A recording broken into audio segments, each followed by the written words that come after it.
They didn't see it coming.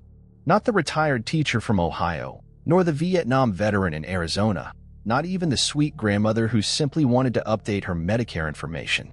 Within minutes, their bank accounts were emptied, not by force, not by burglary, but by a voice on the other end of the phone. A voice that sounded helpful, calm, trustworthy. But it was all a lie. Last year alone, over $3.4 billion was stolen from older Americans, and most never saw a dime back. What if you were next? What if your phone rang tomorrow, and everything you've worked for vanished into thin air? This isn't just a warning, it's a wake-up call. Because what you're about to hear could save your future, or someone you love. Hit like, subscribe, and let's go. It's a quiet epidemic, silent, invisible, but devastating. And it's growing faster than anyone expected. In today's world, where a phone call can sound more real than your own son's voice, where an email can look like it's from your doctor or the Social Security office, trust has become a dangerous gamble, especially for those over 65. Every day, thousands of older Americans are targeted, not by random chance, but by design. Scammers are no longer scruffy amateurs. They're sophisticated, organized, and frighteningly patient. They study their victims. They know their habits, their fears, even their grandchildren's names. Technology, once a tool of connection, has become a weapon. Artificial voices mimic real ones. Deepfake video calls can fool even the sharpest minds. And with just one wrong click, one moment of doubt, confusion, or misplaced trust, a lifetime of savings can disappear. Most victims never speak about it. Some don't even realize what's happened until it's too late. And yet, this threat is rarely on the news, rarely discussed over dinner. It hides in plain sight, feeding off loneliness, politeness, and the deep human need to trust. This is not just a tech issue. It's a psychological war, a generational trap, a system designed to exploit kindness and punish those who still believe in decency. So, how did we get here? Why are seniors the #1 target? And more importantly, could it happen to you? It didn't start with computers. It started with letters, long before the internet. Handwritten notes, promises of lost fortunes, fake relatives in distress. But even then, the target was the same, the trusting, the kind-hearted, the ones who always picked up the phone and said hello with warmth in their voice. As technology evolved, so did the predators. In the early 2000s, email scams flooded inboxes. "You've won the lottery," they said. Or, "Help me transfer this money." But those were clumsy, riddled with typos, easy to spot, easy to ignore. Today, it's different. Much darker. Today's scams are engineered like psychological traps, backed by global criminal networks. Scripts written by behavioral scientists. Voice samples cloned using AI. Entire fake websites, fake banks, fake government offices, built just to fool one person. And it works. Because unlike malware or viruses, these attacks don't break your devices, they break your mind. They isolate you, confuse you, make you doubt your memory, your instincts, even your loved ones. The scammers know something chilling. People over 65 were raised in a world where phones were safe, strangers were polite, and trust was a virtue. That's exactly what makes them vulnerable. And now, these networks have expanded. Call centers in distant countries operate 24/7, targeting Americans one by one. Scripts are adjusted daily. Algorithms tell them who to call, when, and what lie will work best. They've turned kindness into a weakness and time into a weapon. Imagine this. The phone rings at 9:42 a.m. You glance at the screen. It says Social Security Administration. You answer. The voice on the line is calm, professional. It tells you there's been suspicious activity on your account, that your number has been linked to drug trafficking and money laundering. A moment of silence. Then panic. You try to explain, but the voice is already one step ahead. "Don't worry," it says. "We can help you clear this up, but we need to verify your information." It feels real, because it is designed to feel real. And this scene plays out more than 92,000 times a year, just in the US alone. Seniors lose an average of $34,000 per scam, sometimes everything they have. And here's the terrifying truth. These scammers are now using AI-generated voice mimicking to sound like your daughter or your grandson. A short audio clip from social media is enough to recreate their voice. One grandmother in California sent $15,000 to save her grandson from jail, only to learn he was safe at home, asleep. These attacks don't just steal money. They steal trust. They break families. They turn phones, once a source of connection, into instruments of fear. And most terrifying of all, victims often don't report it. Out of shame, out of confusion, out of fear that no one will believe them.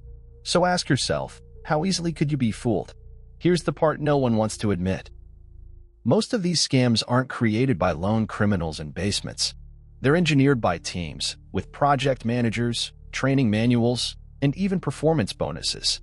Inside massive buildings overseas, entire scam call centers operate like legitimate businesses, but their sole product is deceit.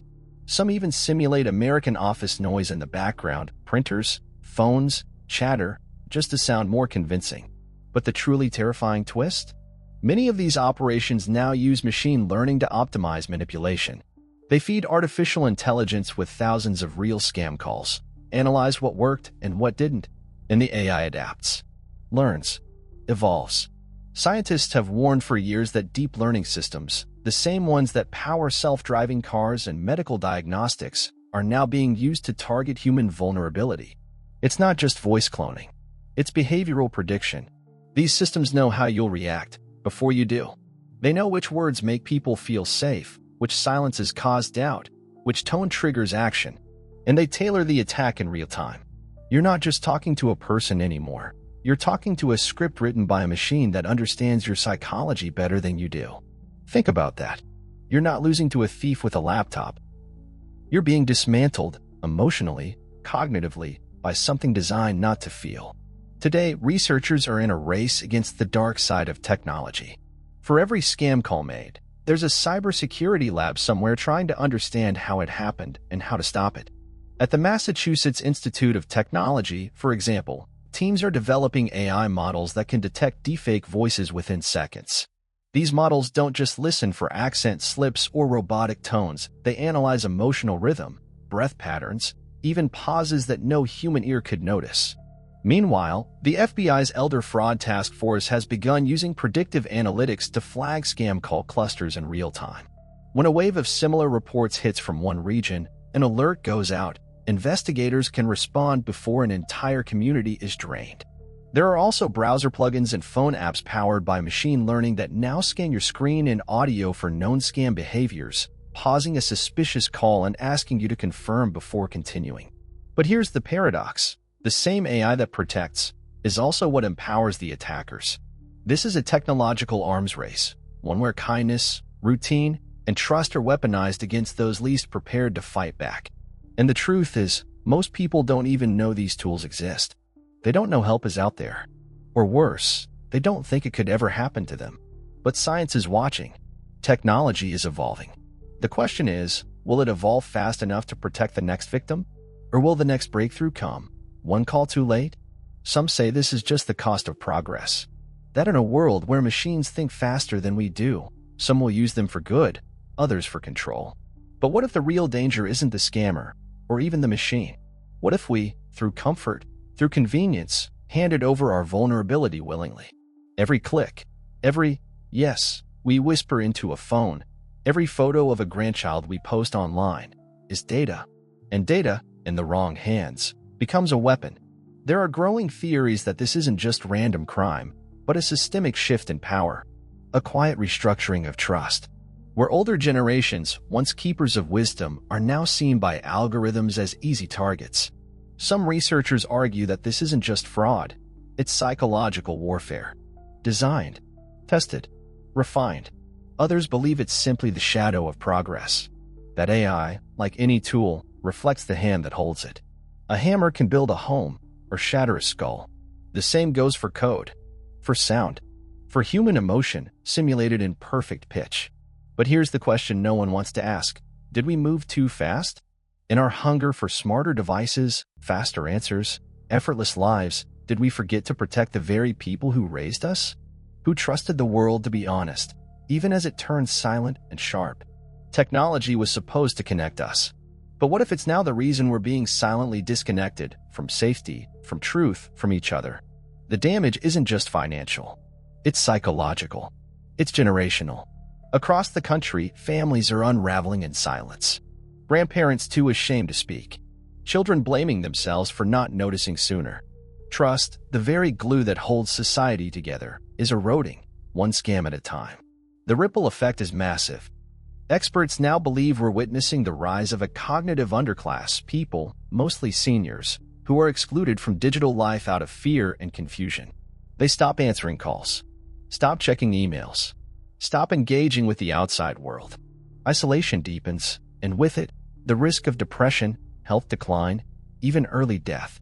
Meanwhile, AI doesn't rest. It grows, learns, refines, and with each failed attempt, it improves. The world isn't fighting scammers anymore. We're fighting a machine-fed system that adapts faster than any human law, faster than any education campaign. Some scientists now warn, we may be watching the birth of a new digital species, one that manipulates, deceives, and evolves without empathy, a product of us, but not for us. And governments? They're reacting, but slowly. Laws lag behind. Big tech avoids accountability. The weight of protection falls on the individual, often the most vulnerable. This isn't just a fraud epidemic. It's a trust collapse, a silent fracture in the structure of modern society. So now we must ask, if the very systems we built to make life easier have turned against us, who do we trust next? The question now isn't whether we can stop these scams. The real question is, can we stop ourselves from being complicit in the breakdown of trust? Can we still choose empathy over algorithms? As technology advances, so too does its ability to deceive. What we've built to connect us has now become a weapon that divides us. And the scary part? We've already made a choice without realizing it. Every time we prioritize convenience over security, every time we trust without questioning, every time we stay silent, we edge closer to a world where deception isn't just a crime, it's a way of life. But there's another choice. We can stop relying on systems that were never designed to protect us. We can demand stronger regulations. We can teach ourselves, our parents, our neighbors, how to detect the signs, how to question every phone call, every email, every claim. We can rebuild trust, but it won't be easy. It'll take effort. It'll take resilience.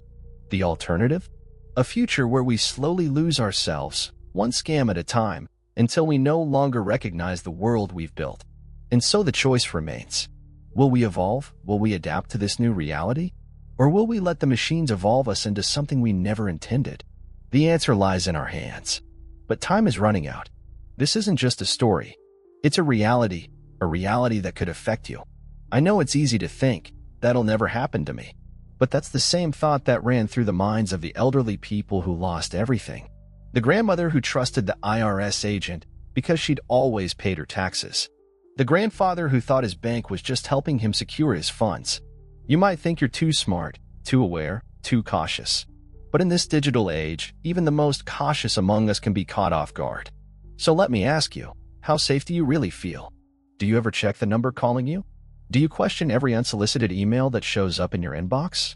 Or do you trust a little too easily? I'm not here to scare you. I'm here to make you think. Because the truth is, no one is immune. No matter how smart or savvy you are, the next call could be the one that changes everything. And when it happens, when you realize that your trust has been betrayed, it might be too late. This is the world we've built. And it's up to us to decide how we move forward. We can't go back, but we can change how we respond. So, I want to hear from you. Have you experienced something like this? Or maybe you know someone who has. Share your thoughts, your experiences, your fears in the comments. Because, together, we can help stop this. But only if we're willing to face the truth.